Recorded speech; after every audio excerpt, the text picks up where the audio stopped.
Olá pessoal, nós estamos iniciando mais um podcast Vozes da Inclusão e hoje eu estou aqui com o professor Adriano, professor de matemática aqui do IFMT, o meu professor de matemática, né?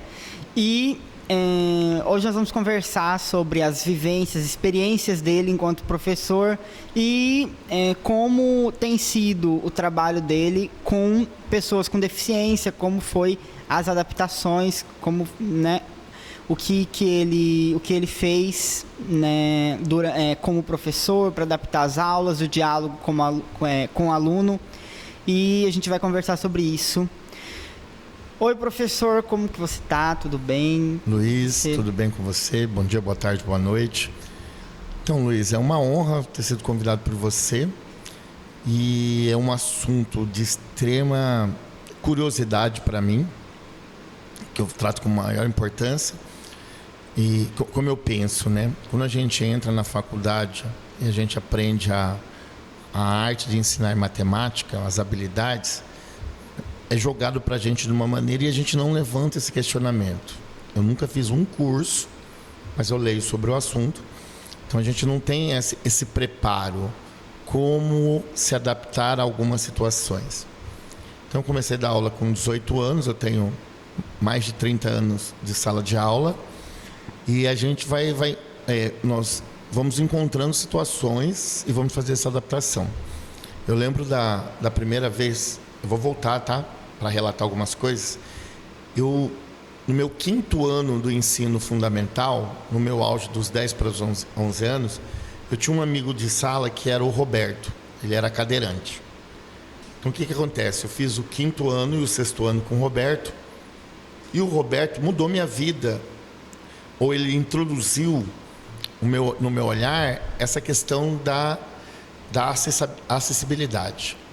Então ali no Roberto, como meu amigo, eu aprendi as dificuldades de um cadeirante do banheiro, da sala de aula e de alguns detalhes.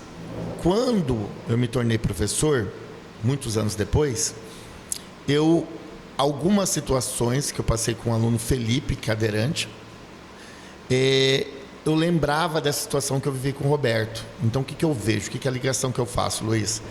Essa memória que eu tive de acessibilidade do Roberto enquanto amigo meu, colega de sala, eu fui aplicar anos depois enquanto professor. Então, o que eu faço? O que eu tento fazer? É pegar experiências de alunos ou de conhecidos para colocar em prática. Quando me deparei agora, entrei na sala do 3º B Eventos e lhe encontrei como aluno, ali eu já fiquei feliz, já fui embora pensando nas adaptações que eu tinha que fazer. O meu desafio de habilidade é uma coisa que eu gosto. Então, eu tenho certeza que nos anos futuros, ao encontrar um aluno cego, eu vou colocar as experiências positivas que eu tive com você, tentar adaptar isso à realidade dele e já ter um passo à frente com questão assim de descrever o que eu estou fazendo. Foi uma coisa que eu aprendi com você. Aquele dia em sala de aula que eu perguntei, eu tinha desenhado no quadro um paralelepípedo, que é uma caixa de sapato, e dentro do paralelepípedo da caixa de sapato eu coloquei uma pirâmide, que é uma figura até histórica do Egito. E aí um eu tinha pintado de verde e o outro tinha pintado de vermelho. E passou na minha cabeça como o Luiz vê, ou imagina, ou deduz, ou na abstração o que é verde e o que é vermelho. E aí nessa troca de ideias, eu acho que eu aprendo mais do que eu ensino. Então o que eu gosto de pensar é assim. Estou querendo até criar uma oficina com você, alguma coisa parecida, que eu já discuti isso com você, que é como criar situações para facilitar. Eu enxergo o professor como um facilitador, mas ele só pode ser um facilitador se eu entender sua necessidade, e nessa necessidade, Luiz, eu conseguir adaptar ao ensino da matemática. Não vou me esquecer da aula de logaritmo, que é uma situação totalmente abstrata, que eu falei, como que eu vou ensinar logaritmo para o Luiz? Por que princípio eu começo? Porque eu já começo fazendo reflexões, né? E eu não sei se você lembra, Luiz, quando eu perguntei para você como que você aprendeu a matemática. Porque eu tinha uma curiosidade mesmo. Eu vou fazer um papel invertido aqui, eu vou ser o jornalista. Como que você aprendeu? Me relata em poucas palavras o seu começo da soma, da subtração, que é uma coisa abstrata. Então, tem o Instituto dos Cegos. Eu acho que fica interessante, né, a gente fazer esse bate-papo, porque aí a gente compartilha muitas informações. Né? Aí tem o Instituto dos Cegos e funcionava também na época o Cassiês. Então a gente tinha 3, digamos, instituições que adaptavam o ensino para o deficiente visual. Tem a Associação dos Cegos, que fica no Porto. O Cassiês, que ficava no Jardim Cuiabá, ali perto do Hospital de Olhos. E o que significa Cassiês? Desculpa a minha ignorância. Centro de Apoio e Suporte à Inclusão e Pessoa com Deficiência. Ah, tá. Tudo bem. E, se eu não me engano, é isso. Tinha o Cassiês, né? Que ficava ali perto do Jardim Cuiabá, ali, perto do Shopping Goiabeiras. E o Instituto dos Cegos, que fica ali no CPA 3. Próximo ao Comper. Próximo ao Comper? Se for o que eu estou imaginando, é um mercado enorme ali perto. É próximo ao... próximo ao Comper, próximo àquele mini estádio que tem ali. É ali. E essas 3 instituições funcionavam auxiliando os alunos com deficiência visual e os professores. Agora funcionam 2, o Instituto e a Associação dos Cegos, com os alunos, né? O Cassiês ficou com a capacitação dos professores. Ah, tá. O Cassiês, então, e aí o Cassiês, ele dá curso de Braille, Libras, Soroban, que é a calculadora que a gente utiliza. Eu já te mostrei também em aula o Soroban, que é mais parecido com a Abaco também, para quem nunca viu. E a gente aprende adição, subtração, multiplicação e divisão pelo Soroban, ali com os professores, né, do Cassiês. Foi como aconteceu comigo.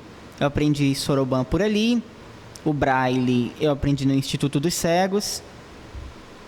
E demorou muito eu nunca te perguntei em sala, mas demorou muito a sua alfabetização no Braille, você lembra? É que o Braille, ele é bem gradativo. A gente aprende... a alfabetização, ela foi até rápida. Eu acho que foi mais ou menos 1 ano, mais ou menos 1 ou 2 anos em Braille, para eu decorar os pontos e aprender os pontos. Aí tem a questão da acentuação, né, que são outros pontos, a simbologia mesmo, porque tem elementos químicos, elementos para matemática mesmo, e aí isso demora bastante. Assim, eu fiz o quê? Acho que 12 anos de Braille. Nossa! Mas é extenso, assim, a gente vai aprendendo símbolos, e aí tem as curiosidades que a gente vai... Porque tem os desenhos em Braille, que às vezes são feitos, e eu sempre fui muito curioso, sempre gostei muito de aprender essas figuras, e aí demora bastante. Tá, aí já veio uma curiosidade, já fizemos uma inversão. O Braille é uma linguagem internacional? Por que eu já estou te perguntando quando você pensa? Quando eu dei aula aqui, ano passado, para o Éder, ele é surdo. E aí, a minha curiosidade era essa. E aí a resposta foi não. Eu faço o surdo, eu vou ensinar Libras para ele através com uma língua mãe, que ela falou que era a língua portuguesa. Eu lembro da Isaura falando assim, é a língua portuguesa. A Isaura e a Alessandra, que eram as intérpretes. E no caso do Braille, é a mesma situação? O Braille, ele é um sistema e ele é internacional. O Libras não, o Libras no caso ele seria só para o Brasil, né? E aí em outros países eles têm outras formas de representar os sinais. Se eu não me engano é isso. Entendi. E o Braille ele é um sistema universal.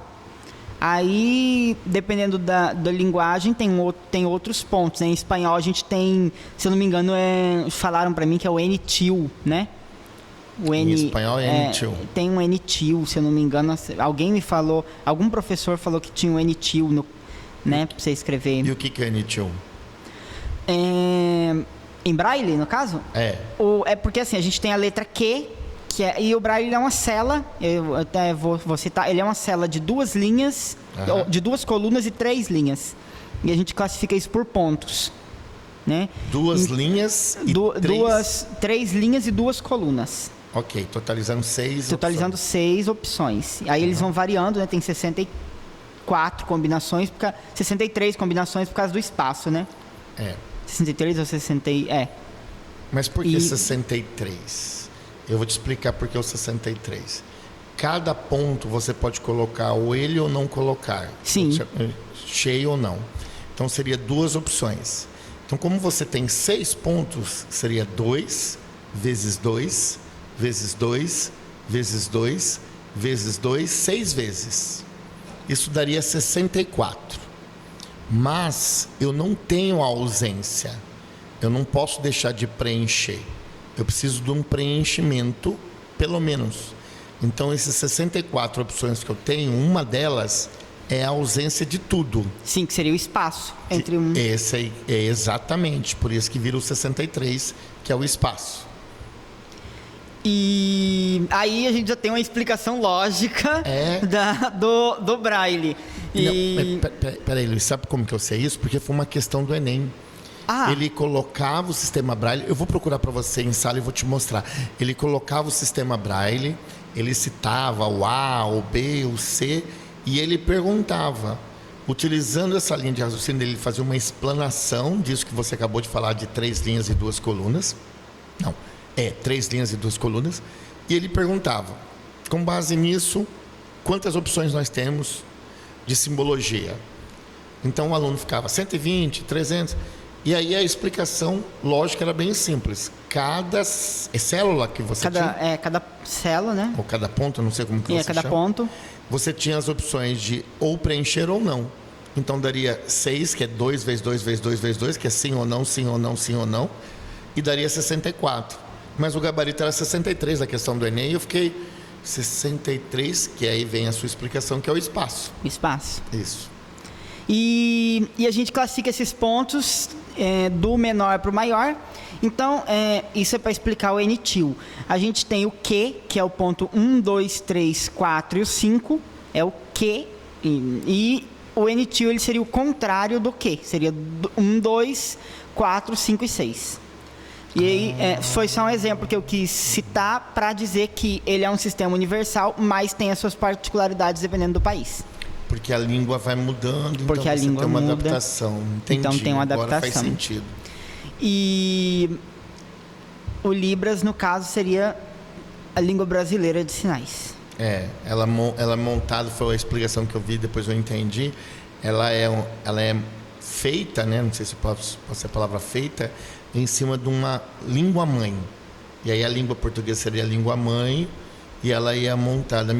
Mas aí você está falando, eu estou questionando aqui, porque você falou que o Braille eu consigo visualizar isso em inglês e espanhol, mas e nas línguas que ela não segue um padrão da língua portuguesa? Vou te citar exemplo: Japão, chinês, turco, que ele não segue um alfabeto como o nosso alfabeto. Será que vai fazer alguma mudança?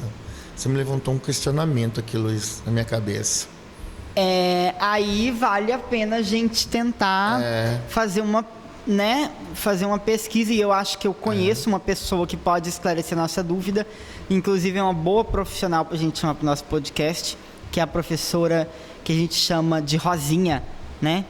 E ela foi minha professora de Braille no Caciés.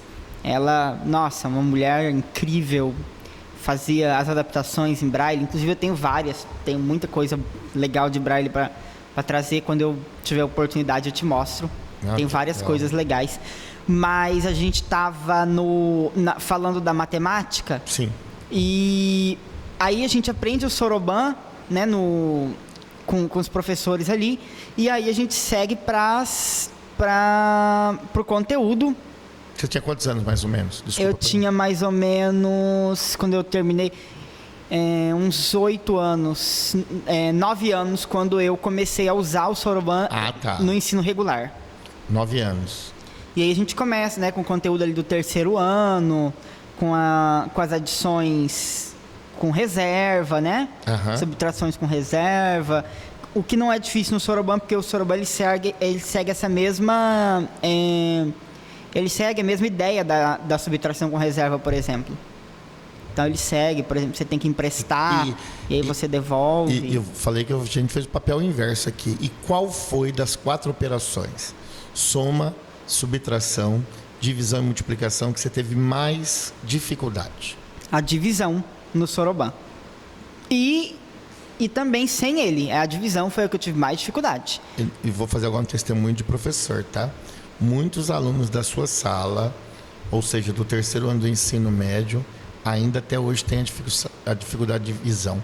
Eu acho que a dificuldade de divisão, ela é uma dificuldade de operação, de você fazer a inversão. Você multiplica, você está fazendo somas sucessivas.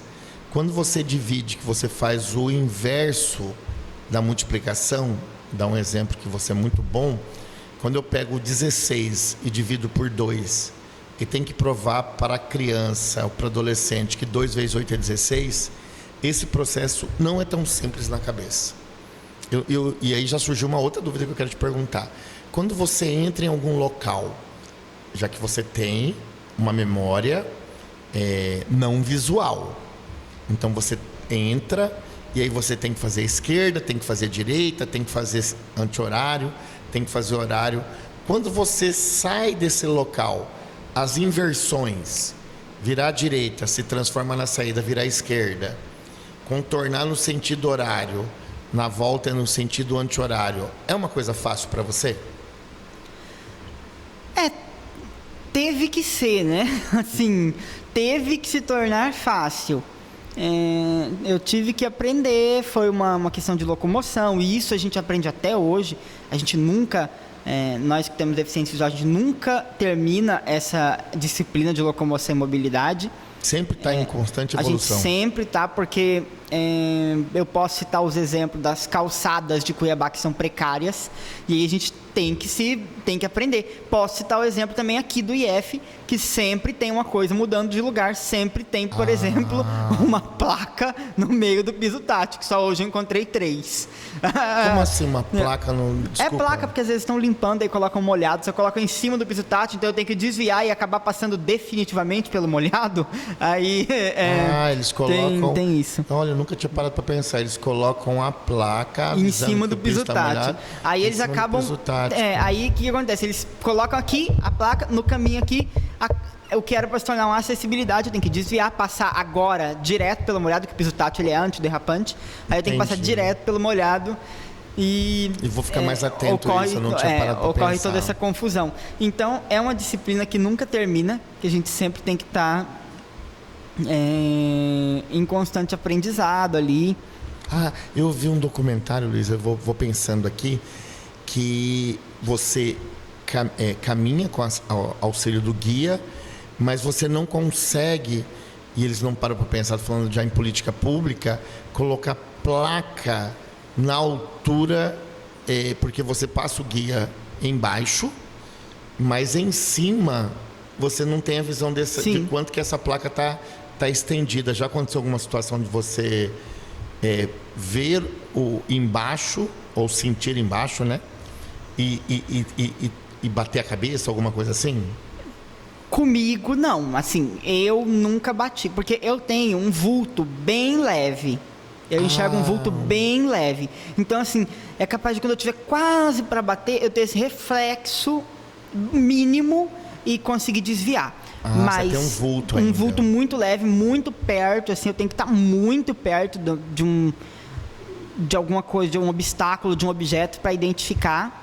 Mas, para identificar que tem alguma coisa na minha frente, não consigo identificar o que é. Mas eu já tive com deficientes visuais, já estava andando e já aconteceram acidentes feios, com lixeira, graves, né? Acidentes graves com lixeira, com orelhão. Agora, o orelhão em Cuiabá, que tinha muito, né? Tinha bastante. Eu não sei se tiraram. Eu acho que tiraram, porque faz Foi tempo. diminuindo pela manutenção. Aqui no IF tem, mas é muito raro encontrar. E aí, os orelhões aqui em Cuiabá, os orelhões, assim, eles eram a causa de muitos acidentes. Se bobear, teve muito cego que estragou o orelhão com a cabeça aí, por aí, em Cuiabá. Entendi. Porque teve muito acidente com orelhão, lixeira, essas placas mesmo.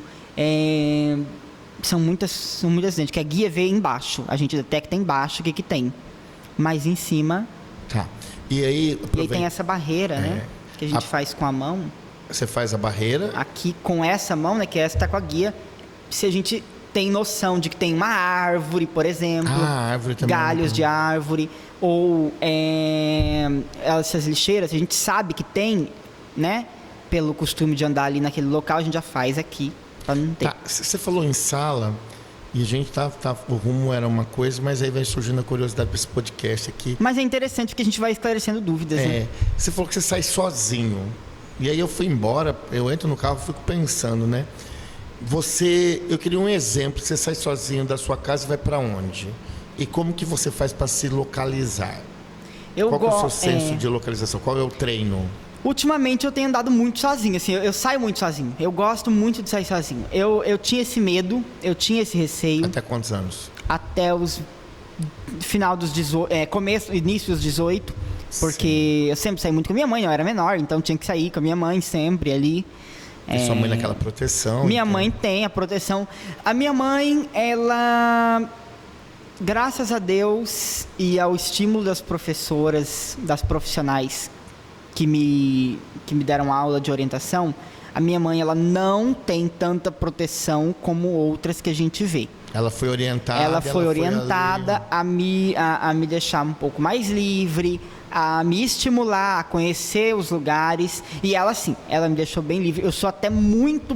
eu me considero uma pessoa com deficiência visual que, pela minha deficiência, eu fui criado muito mais solto. Enquanto quando criança, eu subia em árvore, eu caía de árvore, eu ia em brinquedo, em parquinho. Teve até um caso que eu lembrei agora. Eu fui no bate-bate uma vez. Sério? E eu tinha mais ou menos o quê? Uns 12 anos? Uns 12 anos. E minha mãe chegou na porta do bate-bate, e acho que o costume mesmo dela de me criar solta. Se ela chegou na porta, me soltou na pista do bate-bate, assim. Colocou eu lá na porta. E o atendente falou, você não vai com ele? Aí ela, não, eu não vou com ele. E ele falou assim, não, mas e aí? Eu vou ter que soltar, eu vou colocar alguém com ele? Não tem pessoa para colocar com ele. E aí ela falou, não, moço, mas o objetivo não é bater? É o que ele mais vai saber fazer, é bater. Ele é mestre. Ele é mestre em bater, ele vai bater. Eu não sei se ele vai bater nos carrinhos que ele quer, ou na grade, ou em outro lugar, mas ele vai bater, isso aí pode ter certeza. Que legal, eu gostei dessa história. E isso foi um depoimento que inclusive, eu cito muito em palestra. E assim, eu sair sozinho, no começo, para mim, foi um medo, foi um desafio. Você lembra qual era o primeiro lugar?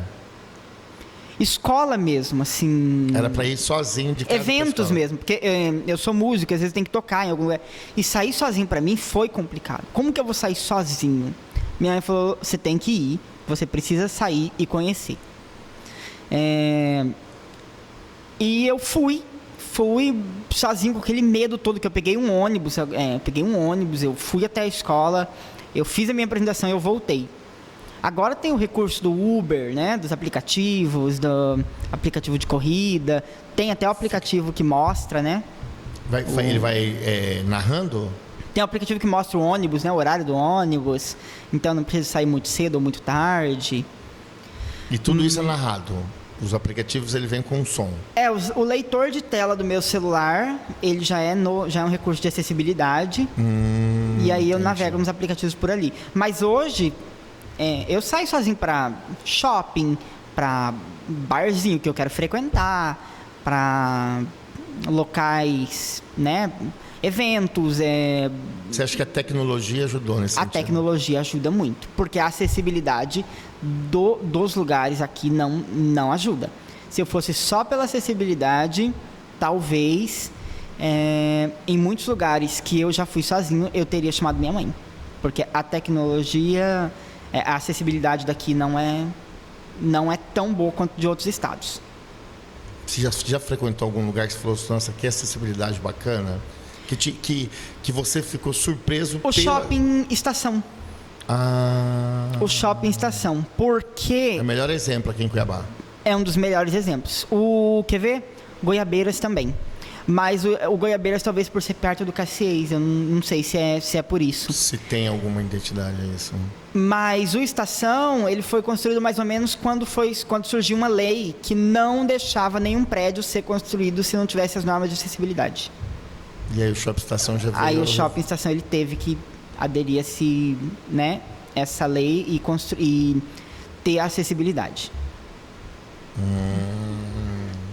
Você se sente mais seguro? É a palavra? Me sinto mais seguro e mais livre, né? Eu me sinto mais independente, mais autônomo. E é isso que a gente tem que buscar, né? Você falou, agora a gente voltando ao assunto lá da matemática, é isso que eu tento buscar. É esse conhecimento para o aluno se sentir seguro. Quando eu estou dando aula para você, eu penso em como criar uma acessibilidade, porque eu acho que a grande dificuldade sua na prova, num processo seletivo, no Enem, num processo de faculdade ou de concurso público, é sentir essa segurança. Eu vou fazer um elogio, Luiz, você é muito bom. Mas para isso eu preciso criar uma facilidade, então entrar como facilitador, para abrir essas portas, para tirar essas amarras. Tá, vamos fazer um bate-bola aqui. A associação eu vou perguntando. Laranja, o que vem para você? Laranja, vem a fruta. Direto, a laranja. Vem a fruta. Seria então mais fácil. Seria. Ou verde é mais fácil por causa do limão? Não, é porque laranja é o nome, né? Mas o verde, por causa do limão, é porque eu cozinho e aí tem um bolo que a gente faz de limão que ele é verde, a gente tem que colocar. E folha, já falaram para você, é árvore? Folha, não, eu associo verde também a couve. Verde, couve. Marrom. Marrom, eu associo a verniz. Uma madeira envernizada. Feijão.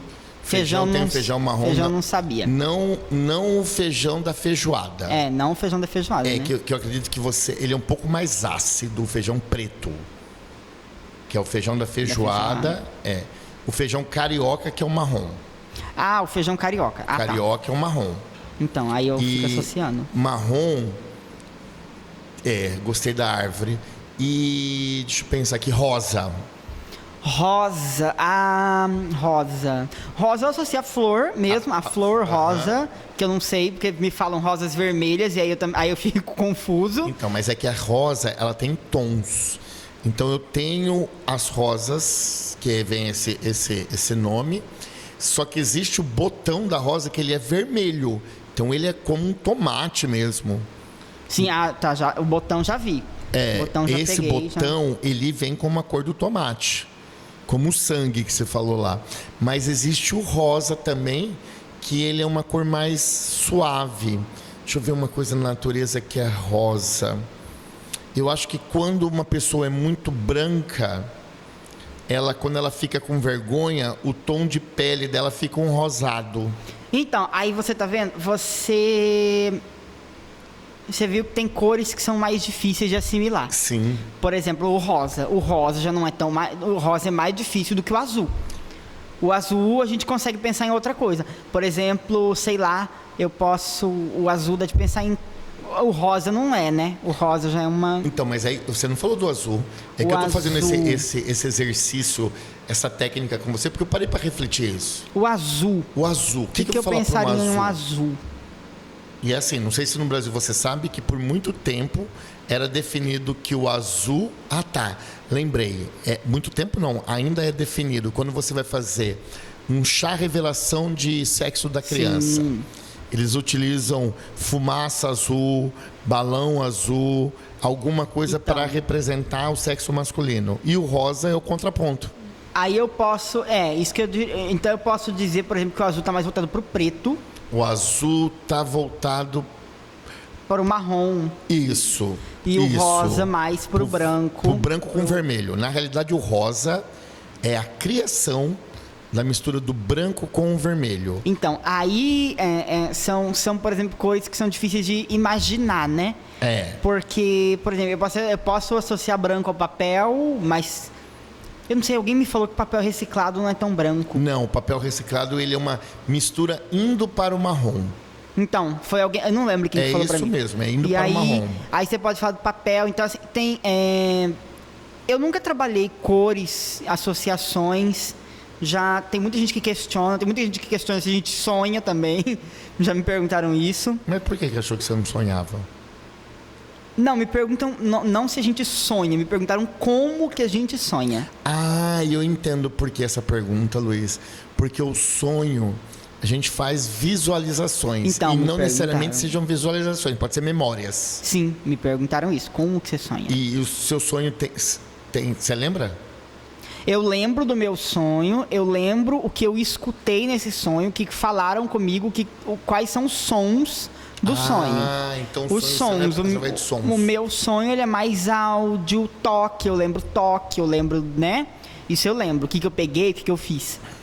Mas eu ouvi um relato de pessoa que tem deficiência visual, que perdeu a visão, que me diz, por exemplo, que quando sonha com a mãe, alguma coisa assim, ele lembra da visão que ele teve com a mãe, ele lembra da mãe, do rosto da mãe dele, antes dele perder a visão.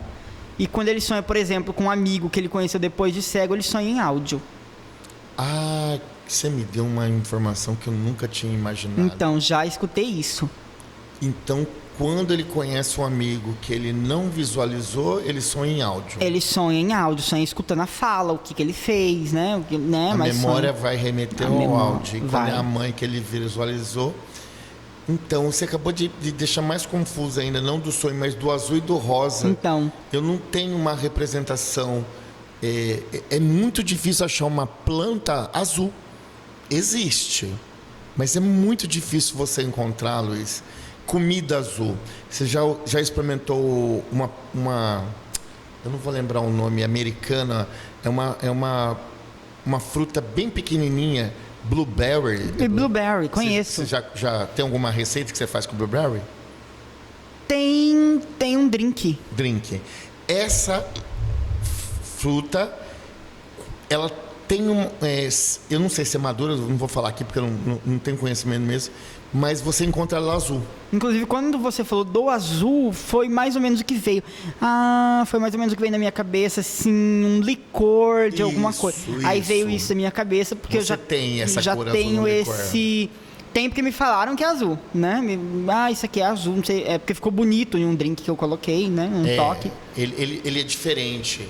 O azul, ele dá uma sensação diferente porque ele não tem na natureza. Você encontra o verde, você encontra o marrom, você encontra o branco, você encontra o preto na natureza em si. Mas você não encontra laranja, mas você não encontra o azul. Eu não tenho uma comida azul. Então, como você não tem comida azul, você fica assim, mas e o azul? E aí você tem no blueberry, nesse drink, nesse licor. Tem o rosa também, que também não é tão... Não, o rosa também você não encontra. Também é mais... Mas você encontra nas flores e você encontra na junção do branco com vermelho. Eu vou te dar um exemplo. Já tomou groselha? Já. Tá. Groselha, ela é vermelha. O leite da vaca é branco. Sim. Quando você põe um copo de leite e joga a groselha no copo de leite, essa mistura torna um vermelho menor, se assim dizer, né? É o rosa. Então você encontra com a associação com o vermelho. Então. A mesma coisa que você falou do papel. O papel é branco e o sangue é vermelho. Quando eu pingo um sangue no papel, ele vai ficar um vermelho menor, um vermelho mais claro, se tornou rosa. É essa associação. Aí, isso tem que ser trabalhado um pouco com as pessoas com deficiência visual. Né? Inclusive, é uma palestra que eu vou ministrar na quinta-feira lá na sala de projeções sobre audiodescrição. Vai ser legal. Inclusive, eu vou citar esse negócio de cores. No curso, eu vou lá assistir. É uma palestra de audiodescrição. Para eventos. Para eventos. Só que aí eu vou falar ao todo, né? Porque a audiodescrição está cada vez mais importante. A audiodescrição que você faz em aula, né? Até você falou do filme lá. Então, assim, ela está cada vez mais presente. Na Netflix tem muito, né? E a gente está cada vez mais nesse universo da audiodescrição. E aí a gente vai fazer... essa associação das cores é interessante ser trabalhada com as pessoas com deficiência visual. A gente precisa... Porque a gente é muito literal, né? Você trabalha literal. Eu considero as pessoas com deficiência visual literais. A gente é muito literal. Por exemplo, uma questão que eu... Dá um exemplo prático. De literal. Porque, assim, o crochê. Porque eu aprendi crochê. Porque eu sou uma pessoa que eu sou um pouco... eu não posso me chamar de louco, mas eu posso me chamar de curioso. E aí, se eu juntar isso tudo, pode ser que vire um pouco de loucura, mas é normal. Normal. É normal. Quem falar que não é, que é o anormal. Então, assim... Eu aprendi crochê, um pouco de crochê, noções básicas. Eu aprendi um pouco de costura, noções básicas. Assim. Mas com quem? Desculpa a curiosidade. Então, aí para ensinar, você tem que encontrar uma pessoa que é do mesmo nível que você, sabe? Não tem um ditado que fala assim, que a gente agora falou de loucura. Para conversar com um louco, só outro louco. Então, pois é. Porque eu tive uma professora que ensinou crochê para mim, noções assim, que é a Suzy. E aí ela foi professora de pessoas com deficiência também. E aí eu perguntei, você acha que eu consigo? Você acha que dá para você me ensinar? Ela falou, Luiz, a gente estava no meio de uma pandemia, eu não tinha nada para fazer, eu só quis crochê porque eu encontrei um tapete, passei a mão nele e falei, olha... Gostou da textura? Eu não tenho nada para fazer, né? Eu não estou fazendo nada, seria um aprendizado? Então eu perguntei, você consegue me ensinar? Você acha que dá conta? Acho, então vamos. Mas embora. Ela nunca tinha ensinado para alguém Nunca cego. tinha ensinado, para cego não. Cara, que então o que ela fez? Ela pegou na minha frente, ela pegou uma venda, colocou no olho e começou a fazer. Com a venda. Com a venda. Por exemplo, e isso foi um literal, porque o crochê é menos literal do que eu vou citar agora. Porque, por exemplo, o crochê, quando você vai fazer uma correntinha, você coloca a agulha na laçada da linha e você puxa. E isso ela falou para mim, você puxa. Mas você puxa o quê? A linha, mas de onde que ela tá? Como Por onde ela sai? Como que você puxa? Você puxa, mas aí você desfaz o nó, entendeu o que eu tô falando de literal? Aí você me lembrou aquele dia sobre a dança que eu pedi para ensinar a dança. As meninas lá que queriam te ensinar o TikTok, elas não estavam entendendo fazer a sua palestra que você citou de quinta-feira, que é a descrição. Elas não conseguiam descrever. Porque elas não precisam descrever, elas precisam só mostrar. Só mostrar.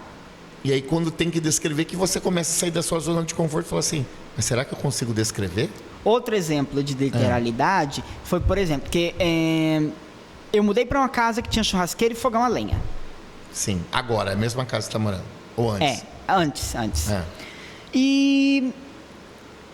eu, como pessoa curiosa que sou, como que eu ia ficar numa casa com churrasqueira e eu só ia fazer churrasco quando chegasse um tio que pudesse acender uma churrasqueira pra mim?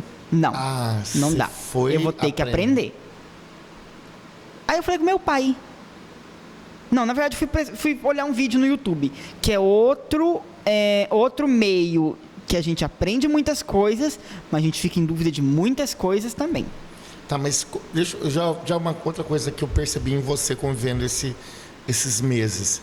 Você falou assim, fui olhar um vídeo no YouTube. Tá correta essa expressão para você? Tá correto. Tá. Inclusive o pessoal corrige. Não, você viu, não, você ouviu. Não, eu vi, porque minha forma de ver é essa. Ou é tateando ou é ouvindo. Como e aí, assim tateando? Ou pegando ou ouvindo. E então, aí é ouvir. Obrigado, tudo isso aí é ver. Eu vi, eu vi um quadro ali, foi porque eu fui lá e peguei no quadro. Né? Então eu vi. É chamado correto, de visão. É chamado de visão. Olhar, entendi. Olhar. E eu fui assistir o vídeo no YouTube. Aí, no vídeo do YouTube, a pessoa pegou e falou, olha, você faz uma caverninha com o carvão. Aí eu fui pensar, mas uma caverninha? Mas a única caverna que eu fui, ela tinha formato de uma cabana.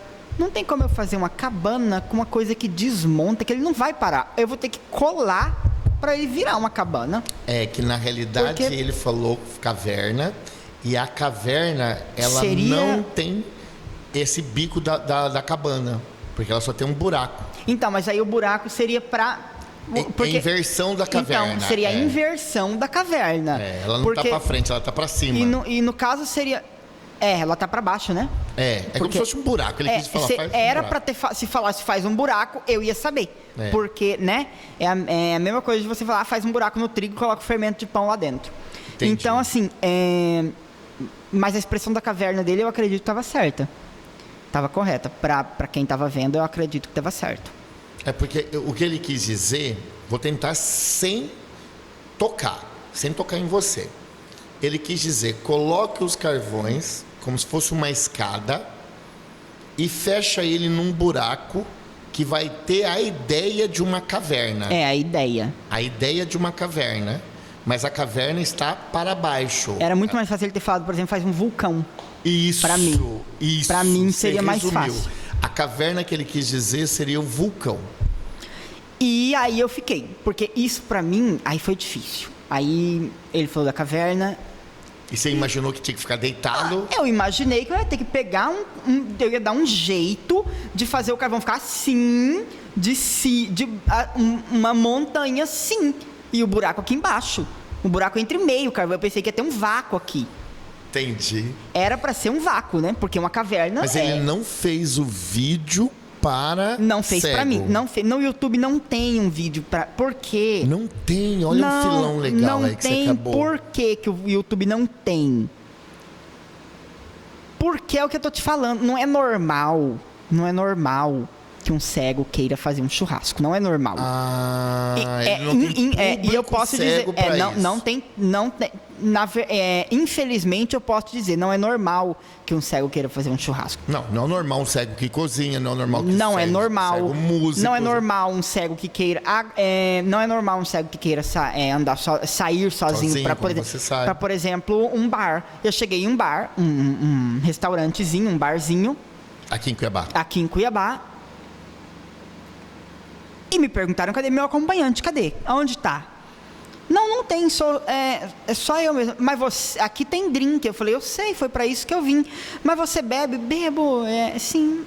Mas sim, eu bebo. Eu bebo, eu como, eu ando, eu me visto, é normal. E eles ficaram totalmente despreparados. Não, eles ficaram despreparados. Como que eu vou te apresentar? Não, você vai ler o que tem no drink, eu cozinho, eu vou montar. Lê, pode ler. Fica tranquilo. Então, é essa segurança que a gente tem que passar, já que não é normal... E você entrou no bar sozinho, saiu do bar sozinho? Eu entrei no bar sozinho e saí do bar sozinho. Que legal. Entrei no meu Uber e fui embora pra minha casa. Então, assim, já que, infelizmente, para quem é dito normal, né, que não tem deficiência, para eles não é normal que a gente cozinhe, que a gente vá em bares, em baladas, a gente tem que estar preparado para explicar. Porque eu posso, aqui em Cuiabá, chamar um deficiente visual para fazer um churrasco e ele vai me ajudar no que eu precisar, porque a gente um deficiente que está estimulado, que queira fazer, ele vai me ajudar. Porque a gente tem muita gente que cozinha, por exemplo, né? A gente estava falando do fogo da churrasqueira, né? Que costura, que... crochê. Que faz o crochê, isso é normal. E pro pessoal do YouTube ou o pessoal que é dito perfeito, não é normal. Então... Surgiu uma dúvida aqui. Você falou, posso chamar alguém com deficiência para cozinhar? Eu já pensei em outra coisa. Como é a sua comunicação com a pessoa surda? É digitando no WhatsApp. Você já encontrou alguém surdo para fazer amizade, alguma coisa, e foi pelo WhatsApp? E aí é no WhatsApp, digitando. Como eu não sei Libras, a gente só conversa por WhatsApp. Mesmo se a gente estiver frente a frente, se não tiver ninguém que possa interpretar, é por WhatsApp.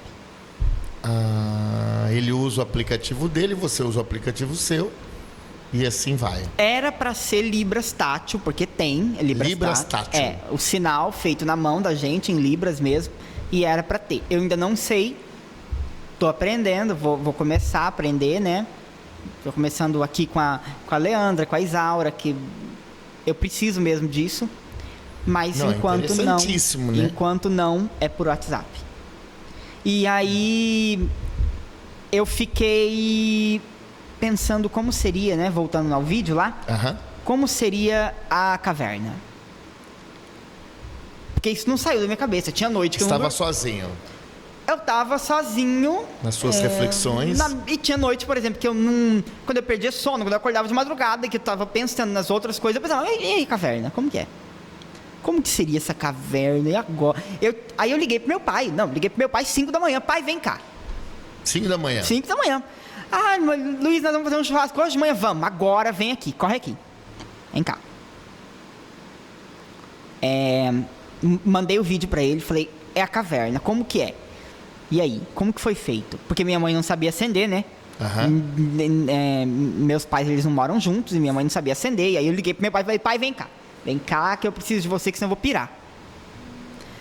Aí Quero matar essa minha dúvida. Preciso saber como que é essa caverna. Aí ele pegou, despejou o pacote de carvão na churrasqueira, abriu um buraco aqui redondo. É assim, ó, pega lá. Falei, mas é um buraco.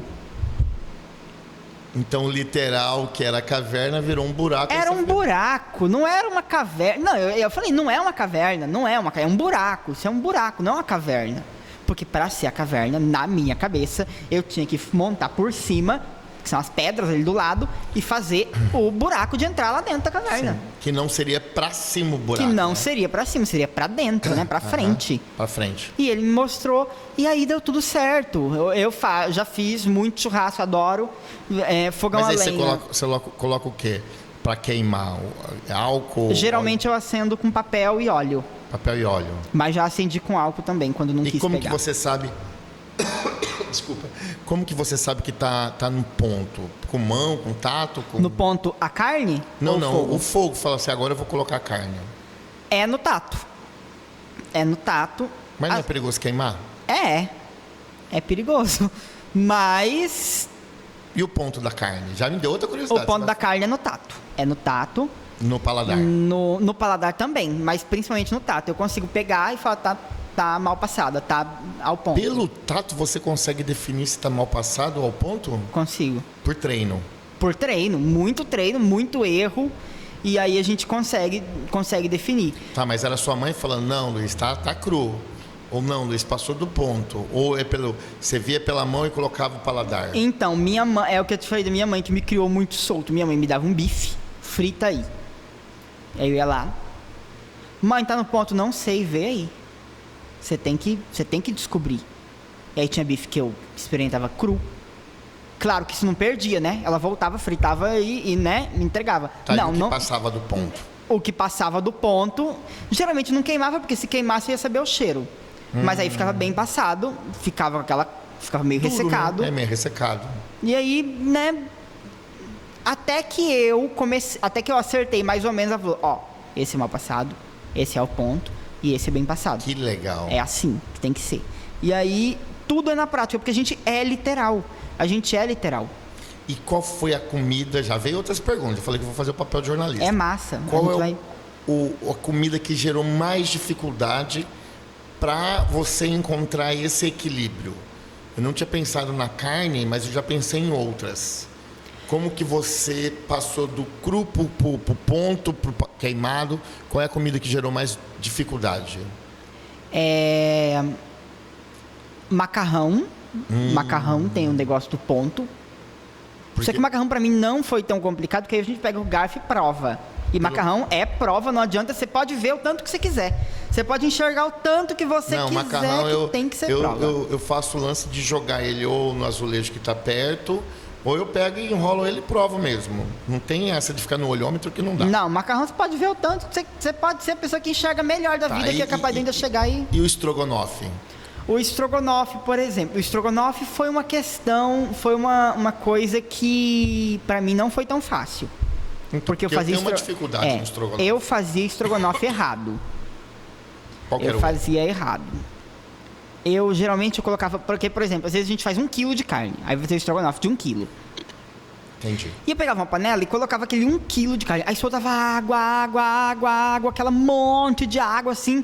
E aí a carne cozinhava, óbvio, mas ficava seco a carne porque saiu o suco da carne. E eu só aprendi isso depois que eu comecei a aprender churrasco.